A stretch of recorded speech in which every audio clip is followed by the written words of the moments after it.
বরকতে 5 আগস্ট ছাত্রদের মাধ্যমে বিজয় দান করেছে। সুতরাং আলেমদের রক্তকে পাশ কেটে এই নব্য বিজয়ের ইতিহাস রচনা করা যাবে না। সমন্বয়কদের সঙ্গে আমাদের কথা চলছে, তারাও বলছে হ্যাঁ আগামীর বাংলাদেশ আমরা বিনির্মাণ করব। একটা জালেমকে পতিত করেছি, একটা জালেমকে বিতাড়িত করেছি, একটা পত্তলিকের প্রবর্তককে বিতাড়িত করেছি, তার মানে আরেকটা জালেমের হাতে রাষ্ট্র উঠিয়ে দিব। বিষয়টা এমন না। দুর্নীতির সমস্ত পথ বন্ধ করে ইনসাফের রাষ্ট্র কায়েম করার জন্য আগামীর বাংলাদেশকে বিনির্মাণ করতে হবে। এর জন্য আমি হিসাব বলতেন মিস্টারও লাগবে, মাওলানাও লাগবে। বলেন মিস্টারও লাগবে, সবাই কোন মিস্টারও লাগবে। মিস্টার মাওলানার সমন্বিত রাষ্ট্র হবে আগামীর রাষ্ট্র। কিন্তু পত্তলিকতার আর এই রাষ্ট্র বাংলাদেশ আমরা দেখতে চাই না। একটু বলবো না আপনাদের কষ্ট হচ্ছে? কষ্ট তো আমার হওয়ার কথা। আজকে এটা আমার কয় নম্বর প্রোগ্রাম জানেন? এটা 5 নম্বর প্রোগ্রাম। জোহরের আগ থেকে আজকে প্রোগ্রাম শুরু হয়েছে, এটা আমার 5 নম্বর। এই হাতে এটা আমার আজকে 5 নম্বর প্রোগ্রাম। এটা অহংকার না, সুক্রিয়া করার জন্য বলছি। আমি একটু কথা বলি ভেবে দেখেন, এই দেশের 1971 সালে 1 সাগর রক্তের বিনিময়ে মুক্তিযোদ্ধারা আমাদের দেশকে আজাদ করেছে।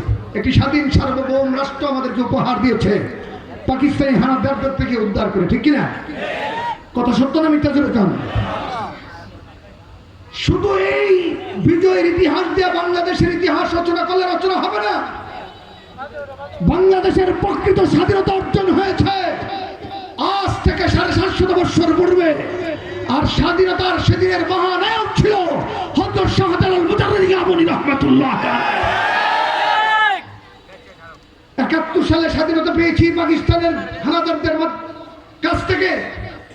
আর 750 বছর পূর্বে এই দেশের স্বাধীনতা পেয়েছি পত্তলিকদের হাত থেকে, বরগোবিন্দের হাত থেকে।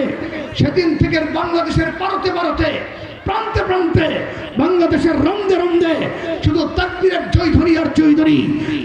এমন কোন অঞ্চল নাই, এমন কোন পাড়া নাই, এমন কোন মহল্লা নাই বাংলাদেশের মসজিদের মিনার থেকে আজান দিলে মা বোনেরা, আবার বৃদ্ধ বনিতা, সব শ্রেণীর মানুষ আল্লাহর কদমে সিজদায় লুটে পড়ে না। এই স্বাধীনতা, ধর্মীয় স্বাধীনতা যেদিন এই দেশের বিজয়ী নিশানার হিসাবে উত্তীর্ণ করেছেন, তিনি করেছেন তিনি হযরত শাহজালাল রহমাতুল্লাহ আলাইহি। আর তার মূল হাতিয়ার ছিল আল্লাহু আকবার। যুবকরা বলো হাতিয়ার কি ছিল? আল্লাহ। এই আওয়াজ আমি মানি না, আরো জোরে লিল্লাহি তাকবীর, আল্লাহু আকবার, লিল্লাহি তাকবীর, আল্লাহু আকবার, আরো জোরে লিল্লাহি তাকবীর, আল্লাহু আকবার, নারায়ে তাকবীর, আল্লাহু আকবার, উলামায়ে দেওবন্দ জিন্দাবাদ, জিন্দাবাদ, জিন্দাবাদ, উলামায়ে দেওবন্দ, নারায়ে তাকবীর। বাস্তব কথা হলো বিগত 16 বছর স্বাধীনতার সবক্ষ শক্তি কথা বলতে বলতে এই দেশকে ডিভাইডেড করে দিয়েছিল। এই স্বাধীনতার সবক্ষ শক্তির পেছনে যে ষড়যন্ত্র ছিল, এই ষড়যন্ত্র হলো বাংলাদেশের তৌহিদ মার্কা এই সমাজকে ভেঙে, ইসলামী সমর্থিত সমাজকে ভেঙে একটি কুমুরি সমাজ প্রবর্তন করা, পশ্চিমা ওয়েস্টার্ন কালচার এনে আমার আগামী যুবক যুবতীদের চরিত্রকে নস্যাৎ করা, দিল্লি দাদা বাবুদের রয়ের সুল এজেন্ট হয়ে ইসকনের রাষ্ট্র বাংলাদেশে কায়েম করা। কিন্তু আল্লাহ তাআলা 5 আগস্টে জুলাই মাস থেকে চলতে আসা ছাত্রদের আত্মত্যাগ, 1 সাগর রক্তের বিনিময়ে এই পত্তলিকতা আর রয়ের সুল এজেন্টের এই প্রবর্তিত রাষ্ট্রকে ভেঙে চুরমার করে ইতিহাসের গাদ্দার লেডি ফেরাউন শেখ হাসিনাকে চূড়ান্ত পতন করে বাংলাদেশকে বিজয় দান করেছে। শেখ হাসিনার নাম লেডি ফেরাউন। এই নামটা দিয়েছেন মুস্তাকুর নবী সাহেব। বলেন শেখ হাসিনার নাম আরো জোরে কোন? এই যুবকরা জোরে বলো কি নাম? লেডি ফেরাউনের বাংলাদেশের আমরা দেখতে চাই না। কথা বলেন ঠিক কিনা জোরে বলেন। 2021 সালে আমাদের অপরাধটা কি ছিল? আমরা বলেছি মূর্তি বানায়েন না। বলেন না ভাই, আমরা কি বলেছি? কারণ মূর্তির সাথে বঙ্গবন্ধু মহব্বতের কোনো সম্পর্ক নেই। মূর্তি হলো কুফুরের নিদর্শন। আর আমাদের সিনায় আছে লা ইলাহা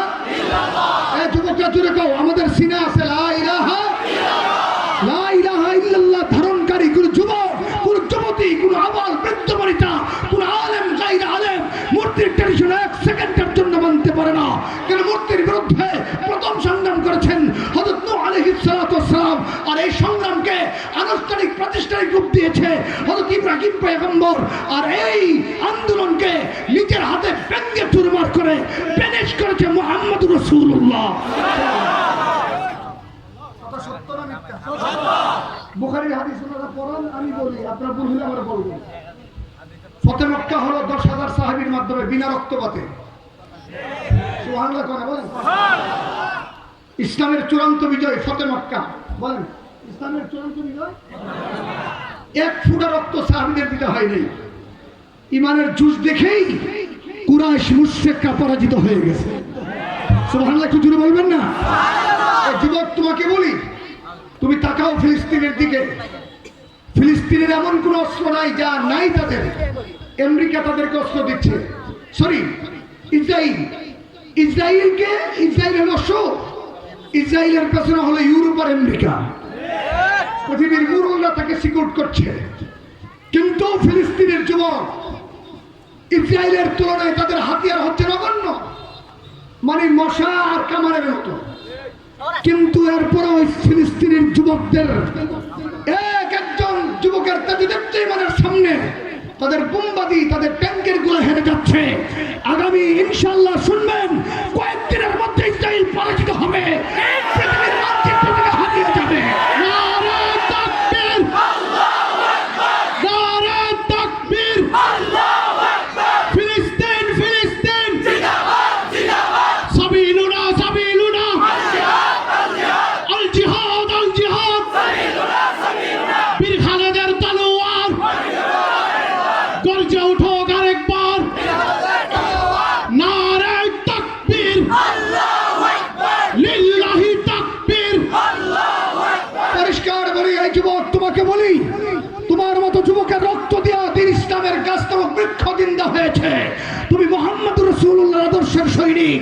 তুমি লেনিন কার্ল মার্কসের আদর্শ গ্রহণ করতে পারো না, মেসি কিংবা রোনালদোকে আইডল মানতে পারো না। তোমার আইডল হচ্ছে, তোমার ওয়াসওয়া হচ্ছে, তোমার মডেল হচ্ছে মদিনার রাসূল মুহাম্মদুর রাসূলুল্লাহ সাল্লাল্লাহু আলাইহি ওয়াসাল্লাম। আর মদিনার রাসূলের মডেল হচ্ছে স্বয়ং আল্লাহ। সত্য না মিথ্যা জোরে বলেন? আবার আপনারা জোরে বলেন, আমার নবীর বিকল্প পৃথিবীতে আছে? ছিল, আছে, আসবে। তবে কেন আমরা পশ্চিমারে মানবো? আরে ভাই কথা বলো না, বলো। তবে কেন আমরা দিল্লির দাদা বাবুকে মানবো?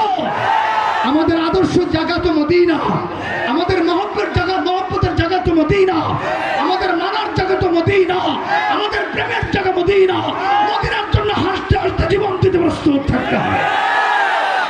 কিন্তু আফসোস, বিগত পতিত সরকার মদিনার মহব্বত থেকে তোমার দিল ঘুরাইয়া দিল্লির মহব্বত ঢুকানোর ষড়যন্ত্র করেছে। সত্য না মিথ্যা? আপনারা চিনতেন যে পালায় গেছে শামীম ওসমান, সংসদে দাঁড়ায় এখন শেখ হাসিনা তাহাজ্জুদ পড়ে, কোরআন পড়া ছাড়া দিন শুরু করে না। বঙ্গভবন গ্রামের পরে মদের বোতল পাইছে, আমাদের মুসলমান নেই।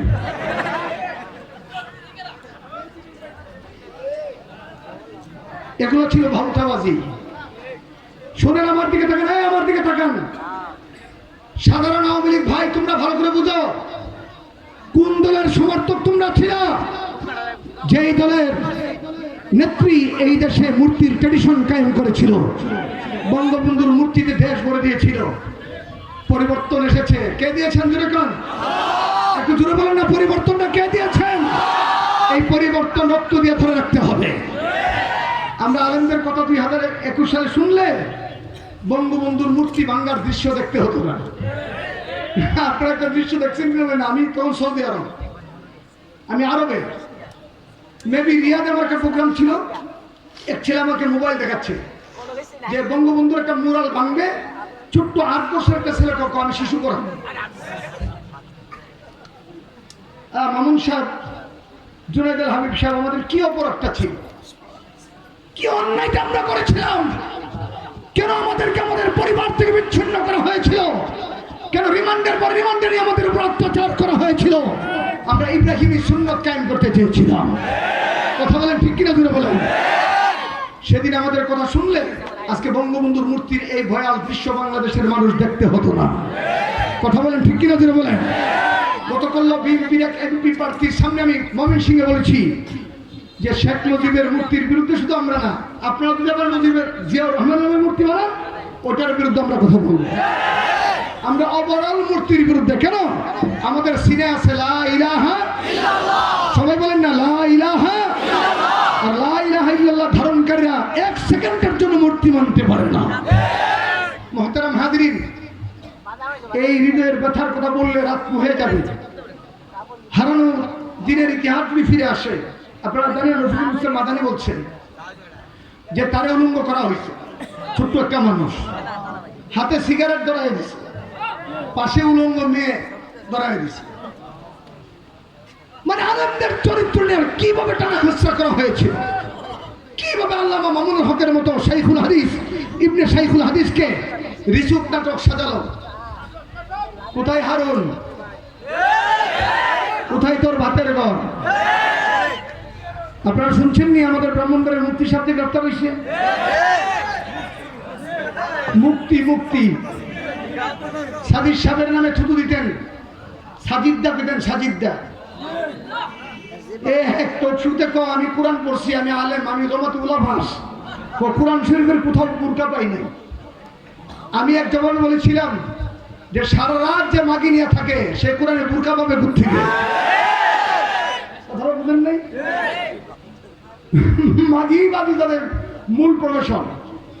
আমরা এই কুলাঙ্গারকে বলেছিলাম যে একবার 16 জন, একবার একজন, মোট 17 জন ব্রাহ্মণবাড়িয়া তুই খুন করেছিস, একদিন তার জবাব দিতে হবে।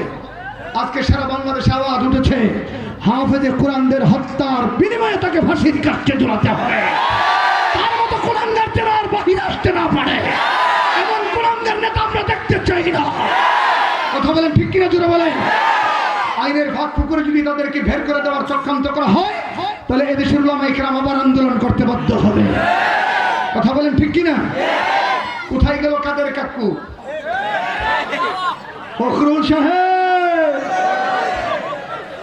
আপনার ঠাকুর গাঁয়ে চলে যাব, পালাবো না। পালানোর সময় 1 ইঞ্চি মাটি বাংলাদেশের ব্যবহার করতে পারেন নাই। পতন দেখছি, এমন পতন আমার বাবাও দেখে নাই, মেম্বার শুদ্ধ নাই।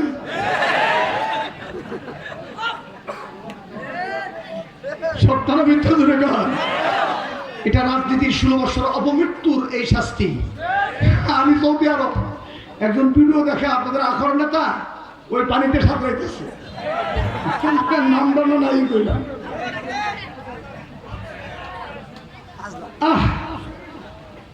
আল্লাহ আমার দেশটাকে শীতল বানায় দেন।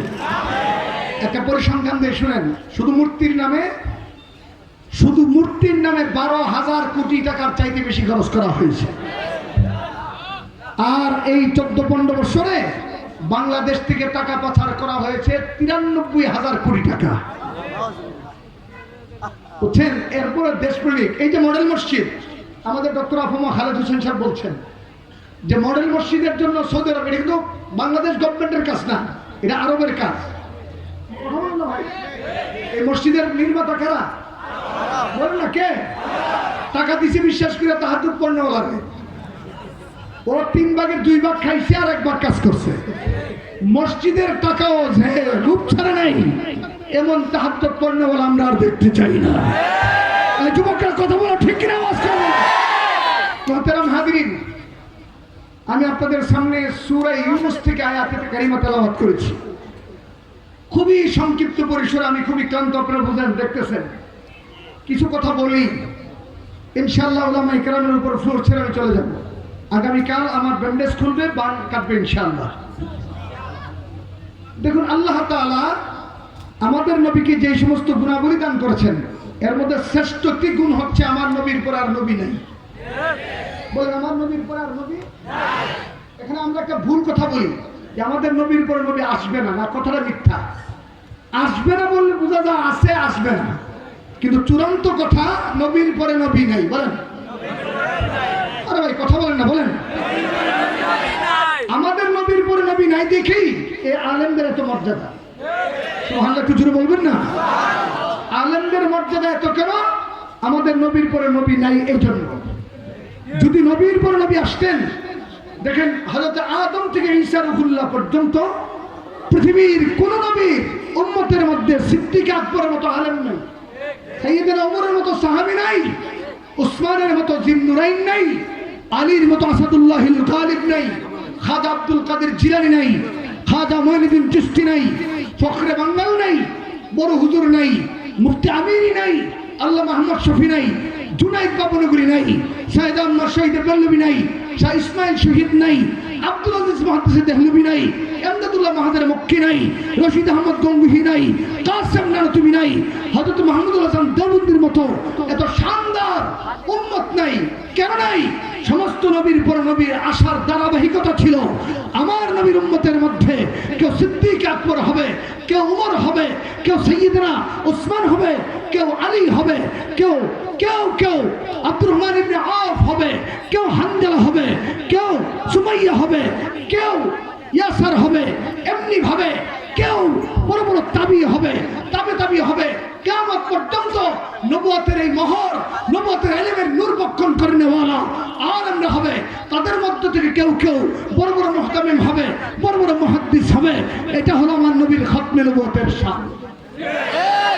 বলেন এটা আমার নবীর? আরে ভাই কথা বলেন না কেন? বলেন এটা আমাদের নবীর খতমে নবুয়তের শান। এই কথা এখানে কেন বলছি? আপনার এই আখাড়ার এক গ্রাম পশ্চিমেই এমন এক ভণ্ড প্রতারক গোষ্ঠী বসবাস করে, যারা আমার নবীর খতমে নবুয়তকে নিয়ে চিনিমিন খেলে। কুড্ডাতে তাদের গির্জা আছে, তাদের ধর্ম প্রচারের ব্যবস্থা আছে, পরিষ্কার বক্তব্য। আমার দেশে হিন্দুরা বসবাস করছে, আমাদের কোনো আপত্তি নাই, বরং তাদের পাহারাদারি আমরা করছি। খ্রিস্টানরা আছে, বৌদ্ধরা আছে, নাস্তিকরা আছে, তাদের বিরুদ্ধে মৌলিকভাবে আমাদের কোনো আক্রোশ নাই। হ্যাঁ, আফসোস আছে, ইমানদার হইলে ভালো হতো। কিন্তু কাদিয়ানীদের ব্যাপারে আমাদের পরিষ্কার বক্তব্য, ইসলামের ইতিহাসের ফতোয়ায়, কুরআন সুন্নাহর দৃষ্টিভঙ্গি থেকে, আল্লাহর ফতোয়ায়, সমস্ত মুফাসসিরদের ফতোয়ায়, ফুকাহাগণের ফতোয়ায়, আলেমদের ফতোয়ায়, ইতিহাসের নিকৃষ্ট কাফের হলো কাদিয়ানী কুত্তারা। যারা আমার নবীকে শেষ নবী মানবে না, তারা কাফের, তারা কাফের, তারা কাফের। নারে তাকবীর, আল্লাহু আকবার। কাফের কাফের, কাফের কাফের, কাদিয়ানীরা কাফের। এই শুনেন পড়ে দেন, কথাটা ভালো করে বুঝেন। তারা কাফের কেন? আমার নবীর শেষ নবী মানে না। আমার নবী যে শেষ নবী, এই ফয়সালা কার? আওয়াজটা হয় নাই তো বাবা? একটু জবান খুলে বলো না, এই ফয়সালা কার? কুরআনুল কারীমে আল্লাহ বলেন,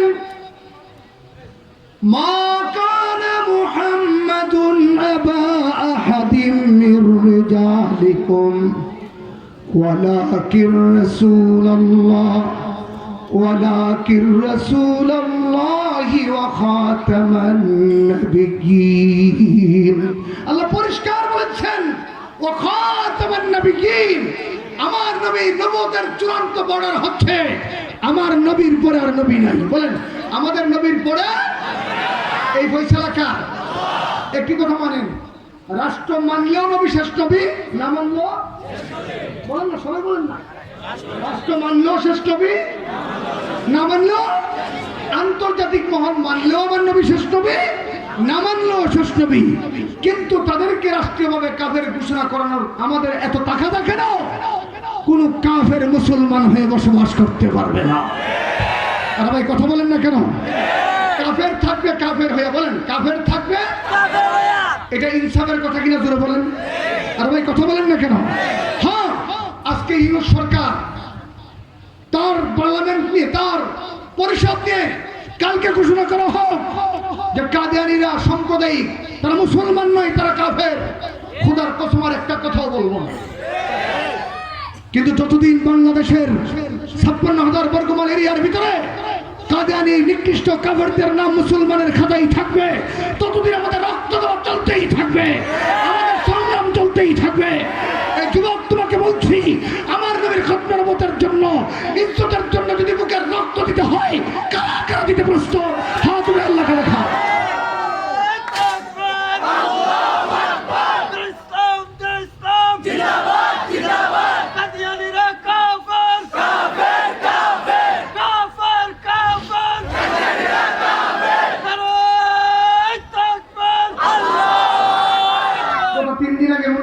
ঐতিহাসিক সম্মেলন ব্রাহ্মণবাড়িয়ার প্রতিনিধি ছিলাম আমি, আলহামদুলিল্লাহ বলবেন না? যদিও এই আলমদের সামনে আমি নগণ্য। ব্রাহ্মণের বাড়ির প্রতিনিধিত্ব করার যোগ্যতা আমার নাই, কিন্তু নাম ঘোষণা হয়েছে। এই গোলামের জবানে বক্তব্য এসেছে, আমি সেখানে লক্ষ জনতার সামনে বলেছি যে নির্বাচন হবে পরে, খতনে নবুয়তের ব্যাপারে ফয়সালা হবে আগে। বলেন নির্বাচন পরে, বলেন আমার নবীর খতনে নবুয়তের ফয়সালা আগে। কেন জানেন? খতনে নবুয়ত না টিকলে কোরআন টিকবে না, খতনে নবুয়ত না টিকলে ঈমান টিকবে না, খতনে নবুয়ত না থাকলে দ্বীন ইসলাম টিকবে না। মুফতি আমিন সাহেবের কদমে বসে আমি এই বক্তব্য শুনেছি। তিনি বলেন রাষ্ট্রের যেমন বাউন্ডারি আছে, সার্বভৌম রাষ্ট্রের বর্ডার যেমন গুরুত্ব, ঠিক মুহাম্মদুর রাসূলুল্লাহর নবুয়তের গুরুত্ব হচ্ছে খতনে নবুয়তের সীমানা। আর ভাই কথা বলেন ঠিক কিনা জোরে বলেন। এই সীমানায় আঘাত করতে হলে, আঘাত যদি কেউ করে, নবীর খতনে নবুয়ত টিকানোর জন্য রক্ত দিতে ময়দানে ঝাঁপিয়ে পড়বে। এর একটা পরিসংখ্যান আমি আপনাদের সামনে তুলে ধরে বলবো। আর ভাই কথা বলেন না কেন? আমার নবীর জীবদ্দশায় যুদ্ধ হয়েছে 83টি। বলেন যুদ্ধ হয়েছে জোরে কান, আরো জোরে কান। কাফের মুসলমান মিলে নিহত হয়েছে 1008 জন। বলেন কাফের মুসলমান মিলে নিহত হয়েছে কয়জন? আর সিদ্দিক আকবরের জমানা, সাইয়েদনা আবু বকরের জমানায় ওই সিরিয়ার বর্ডার অঞ্চলে এক ভণ্ড নবীর আবির্ভাব হয়েছিল। ইতিহাসের এই কাজ্জাবের নাম ছিল মুসাইলামাতুল কাজ্জাব। তার নাম কি দিলে কান? আর ভাই কথা বলেন না, কি নাম? মুসাইলামাতুল কাজ্জাব। তার একটা বাগান ছিল, নাম হাদিকাতুর রহমান। তার নাম সুরাহাবিল। তার সুলতান ছিল 40,000, অস্ত্রে সজ্জিত। সিদ্দিক আকবরের খেলাফতকে চ্যালেঞ্জ করে খতনে নবুয়তকে আঘাত করার জন্য জিহাদের দামামা বাজিয়ে দিয়েছে। সিদ্দিক আকবর রাদিয়াল্লাহু তাআলা আনহু সাহাবায়ে কেরামের বিশাল এক জামাত প্রেরণ করেছেন। এই ভণ্ড নবী, ইতিহাসের প্রথম ভণ্ড নবী মুসাইলামাতুল কাজ্জাবকে পৃথিবীর জমিন থেকে বিতাড়িত করার জন্য 12শত সাহাবী জীবন দিয়েছেন। এক যুদ্ধে 12শত সাহাবী মুখে রক্ত দিয়ে, কল্লা উড়িয়ে, জীবন দিয়ে আমার নবীর খতনে নবুয়তকে টিকিয়েছেন। যে সমস্ত 12শত সাহাবী জীবন দিয়েছেন তারা সবাই ছিলেন হাফেজে কোরআন। তারা সবাই কি ছিলেন? বলেন আমাদের জীবনের দাম বেশি না সাহাবীদের জীবনের দাম বেশি? আপনাদের এই পাশে এক কুত্তা আছে যে সাহাবী মানে না, নাইম না শয়তান? আরে ভাই কথা বলেন না কেন? একজন জলিলুল কদর সাহাবী হযরত আমির মুআবিয়া, যিনি নবীর কাছে ওহী আসতে ওহী লিখতেন। আল্লাহু আকবার জোরে বলবেন না? আরে বাবার অপরাধ ছেলে পায় না, ছেলের অপরাধ বাবা পায় না। কেন? অপরাধ যার শাস্তিটা। বলেন আমরা ইয়াজিদের পক্ষে না, আমরা হুসাইনের পক্ষে। বলেন আমরা কি কার পক্ষে? তবে ইয়াজিদের বাবা আমির মুআবিয়া রাদিয়াল্লাহু তাআলা আনহু ইয়াজিদকে আসামি করে জলিলুল কদর সাহাবী আমির মুআবিয়াকে যারা তীরের নিশানা বানাবো, তোমরা মুসলমান হতে পারো না। কেন? প্যারা নবী বলেছেন আল্লাহ আল্লাহ ফি আসহাবি লা তাত্তাখিযুহুম গারাদাম মিন বাদি ফামান আহাব্বাহুম ফাবিহুব্বি আহাব্বাহুম ওয়া মান আবগাদাহুম ফাবিবুগদি আবগাদাহুম। রাসূল বলেছেন খবরদার, খবরদার, আমি নবী চলে যাওয়ার পরে আমার সাহাবায়ে কেরামকে সমালোচনার পাত্র বানায়ো না। তাদেরকে মহব্বত করবো আমি নবীকে মহব্বত করার কারণে। বলেন সাহাবীর মহব্বত, নবীর মহব্বত। বলেন যুবক কথা বলো না কেন? বলো সাহাবীদের মহব্বত, আর জোর করে সাহাবীদের মহব্বত। আর সাহাবীদেরকে গালি দিলে গালি পড়ে নবীর উপরে। বলেন কেউ যদি সাহাবীরে গালি দেয়, গালি পড়ে কার উপরে? বলেন না। আর নবীরে যে গালি দেয় এটা কি মুসলমান না বেঈমান? জোরে বলেন মুসলমান না বেঈমান? সুতরাং আমিরে মুআবিয়াকে যারা গালি দেয় বেঈমান, আর বেঈমান কখনো পীর হইতে পারে না। এরকম কন্ট্রাস্ট তারা জ্বালিয়ে করিয়ে দিতে হবে। রাতে আছো তোমরা? হাত তুলে আল্লাহকে দেখাও। এই বিয়াদবে আবার 12 তারিখে রক্ত জড়িয়েছে বিজয়নগরে। আজকের একটা কথা শুনবেন। ওলিউল্লাহ ভাই ছিল, আমি শেখ সাজিদুর রহমান সাহেবের সামনে কথা বলেছি। আপনি সাক্ষী দেন সবার সামনে। বলছি তাহিরি তওবা করার আগ পর্যন্ত, তার যত ইসলামের অপব্যাখ্যা আছে এগুলো নিয়ে ভুল স্বীকার করার আগ পর্যন্ত, পূর্ণ রুজু করার আগ পর্যন্ত, বিগত পতিত সরকারের পাঁচাটা কুত্তা উবাইদুল মুক্তাদিদের গোলামি করার অপরাধে আমরা তার বিরুদ্ধে আইনি ব্যবস্থা নিতে বাধ্য হব।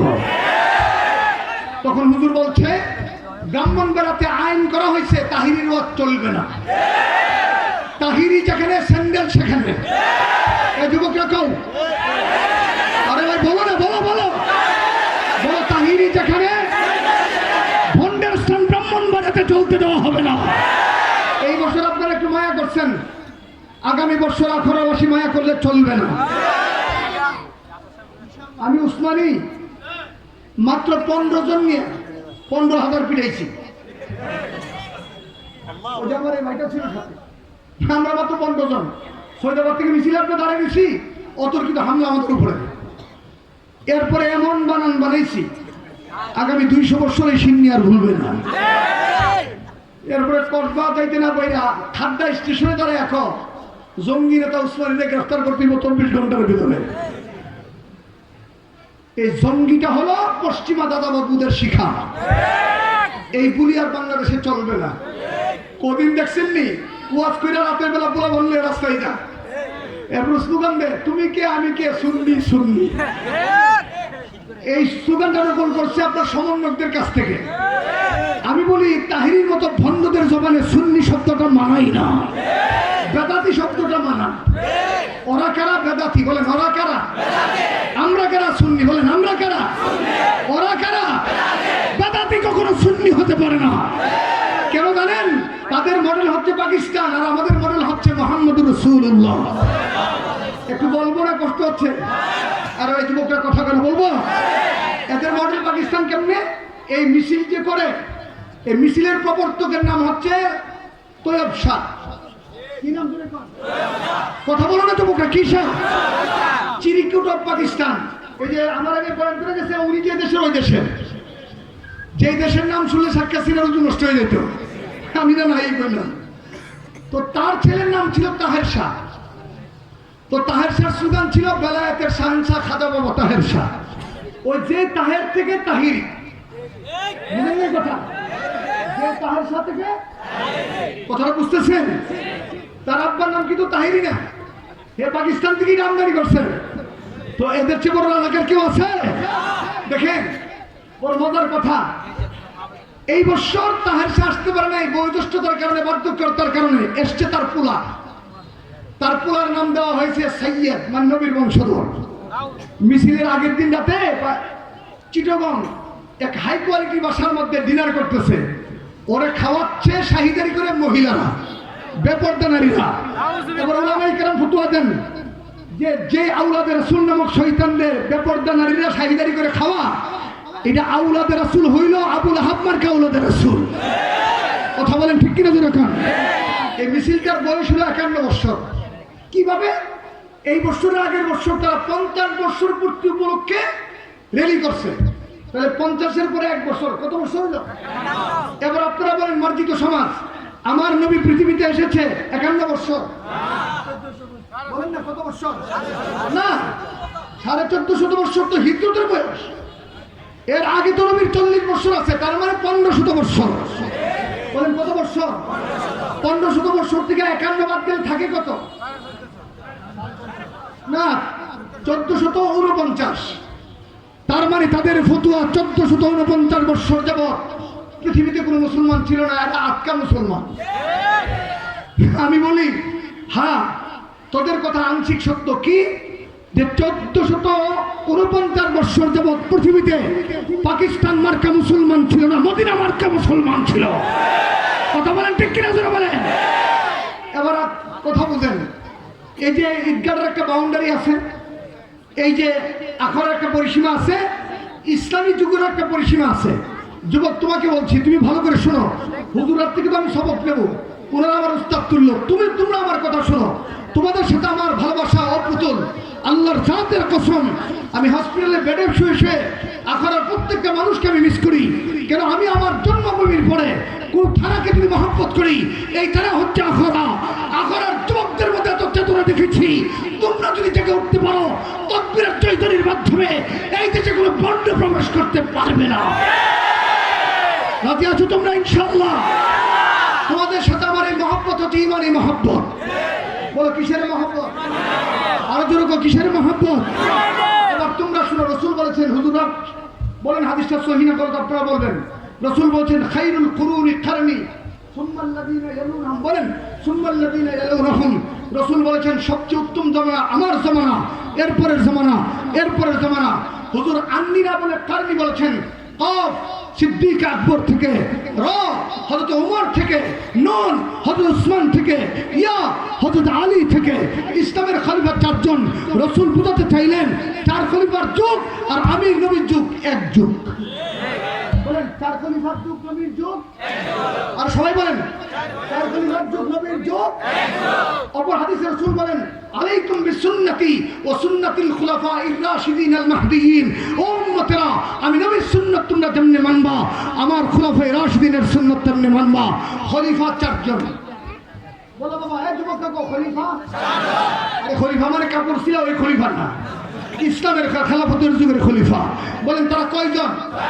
জোরে বলো কয়জন? প্রথম কে? বলো আবু বকর সিদ্দিক। বলো বলো প্রথম কে? গারে সুরের সাথী। সুবহানাল্লাহ, একটু জোরে বলবো না? বলো। যেখানে নবী আর আবু বকর ছাড়া কেউ ছিল না, আল্লাহ ছিল। দ্বিতীয় কে? জোরে বলো না ভাই। উমর তো এমন সাহাবী যে কলমা পড়ার পর আমার নবী আল্লাহু আকবার ঝইঝরি দিয়েছিলেন। তৃতীয় হযরত উসমান। উসমান তো এমন ভাগ্যবান সাহাবী যাকে পরপর নবী নিজের দুইটা মেয়ের বিবাহে দিয়ে দিয়েছেন। চতুর্থ হচ্ছে হযরত আলী, যাকে বলা হয়েছে আসাদুল্লাহিল গালিব, সরাসরি আল্লাহর ভাগ। এই চারজনের জমানা মানে নবীর জমানা। বলেন চারজনের জমানা মানে? সবাই বলেন না চারজনের জমানা মানে কি? এরপরে তাবিঈদের জমানা। বলেন এরপরে কার জমানা? এরপরে তাবিঈদের জমানা। এই তিন যুগ ইসলামী যুগ। বলেন এই তিন যুগ সবক শিখে। বলো ইসলামী যুগ কয় যুগ? আবার বলো ইসলামী যুগ কয় যুগ? এক সাহাবীদের যুগ। বলো এক। দুই তাবিঈদের যুগ। বলো দুই। তিন তাবিঈদের যুগ। তাবিঈদের যুগ চলে গেছে 12.5